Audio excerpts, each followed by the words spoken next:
ইংরেজ আমলের অনেক আগেই পর্তুগিজদের আগমনের পর নির্মিত হয় এই ব্যান্ডেল বা চুচুড়া চার্চ।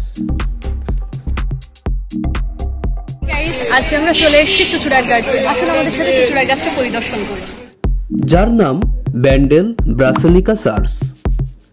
পর্তুগিজদের আগমনের ও বসবাসের কথা ইতিহাসে সবাই পড়েছেন। আমরা এখন চুচুড়ার চার্চে পৌঁছালাম।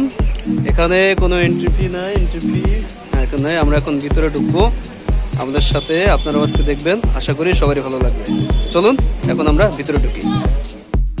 আবহাওয়ার সাথে চার্চটা অনেক বেশি ম্যাচ করছে, যেমন সুন্দর আবহাওয়া তেমন সুন্দর চার্চটাও, সব মিলিয়ে খুবই ভালো লাগছে।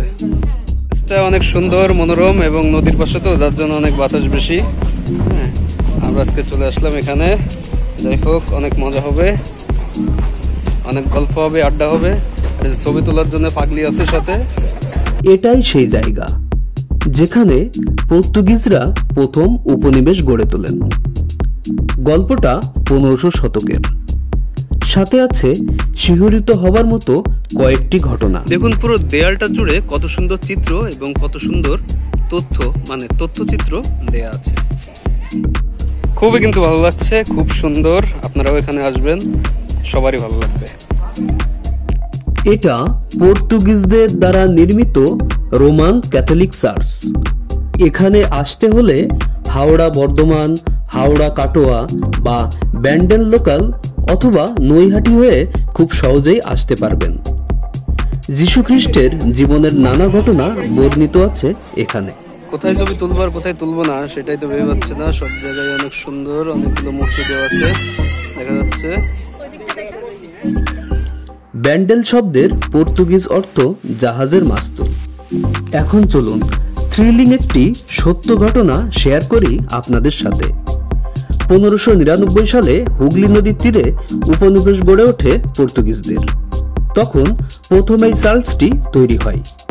পরে পর্তুগিজদের সাথে মোগলদের ভেতর ঝামেলা হওয়ার পর মোগলরা এখানকার এই পর্তুগিজ কলোনি ভেঙে দেয়। সাথে সাথে ভাঙা পড়ে এই গির্জাটিও। সেই যুদ্ধে পর্তুগিজদের শোচনীয় হার হয়। তারপর গ্রেপ্তার করে আগ্রায় নিয়ে যাওয়া হয় এই চার্চের প্রধান পাদ্রীকে। জোয়ান ডে ক্রুজ তখন ছিলেন এই গির্জার প্রধান পাদ্রী। আগ্রায় সম্রাট শাহজাহান তাকে মৃত্যুদণ্ড দেন, আর পাদ্রীকে ফেলে দেওয়া হয় পাগলা হাতির সামনে। তখন ঘটে আরেক অস্বাভাবিক ঘটনা।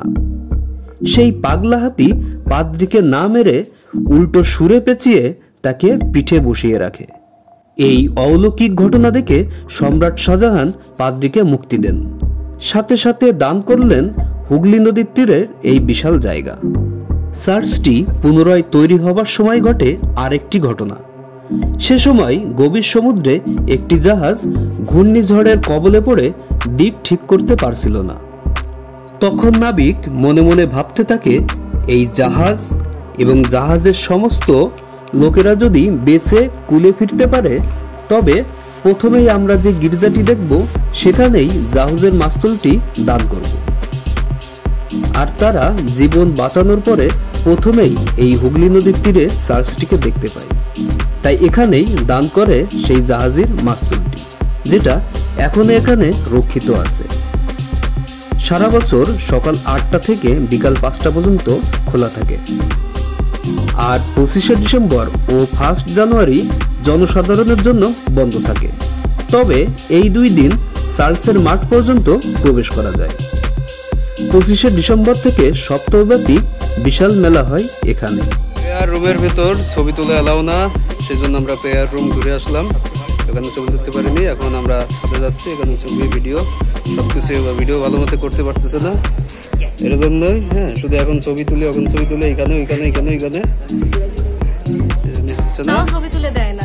মাত্র 2টো ছবি তুলে দিচ্ছে, তাও আমার পছন্দ হয়নি। মনের মতো ছবিই তুলে দেয় না। দূরে যে সেতুটা দেখা যাচ্ছে ওইটা চুচুড়া এবং নৈহাটির সংযোগ সেতু, ওইখান দিয়ে রেল পাস হয়। আর এই হচ্ছে চার্চের ভেতরের অংশ।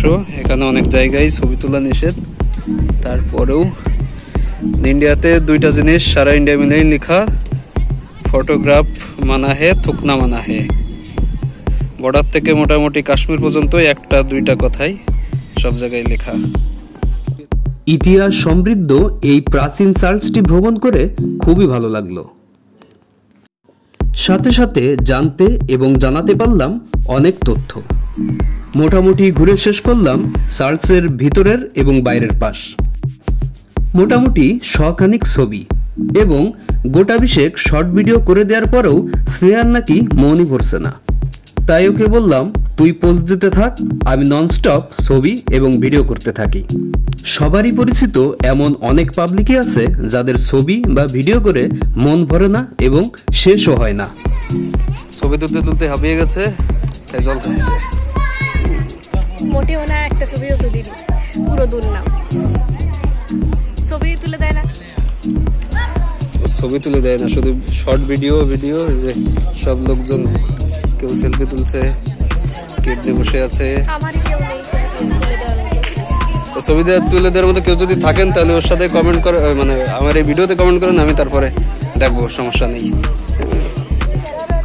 দ্রুততার সাথে আমরা বেড়ানো শেষ করে এখন বাইরে বের হলাম ইমামবাড়ি। তাই তো আমাদের পরবর্তী গন্তব্য হাজী মোহাম্মদ মহসিনের বাসা ইমামবাড়ি। আমাদের ব্যান্ডেল চার্চ ঘোরা শেষ, এখন আমরা আমাদের পরবর্তী গন্তব্যে যাব। আশা করি আপনাদেরও এখানটা অনেক ভালো লাগবে, অনেক সুন্দর জায়গা।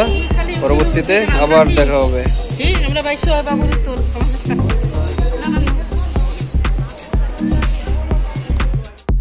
সবাইকে পরবর্তী ব্লগ দেখার আমন্ত্রণ জানিয়ে শেষ করছি আজকের পর্ব।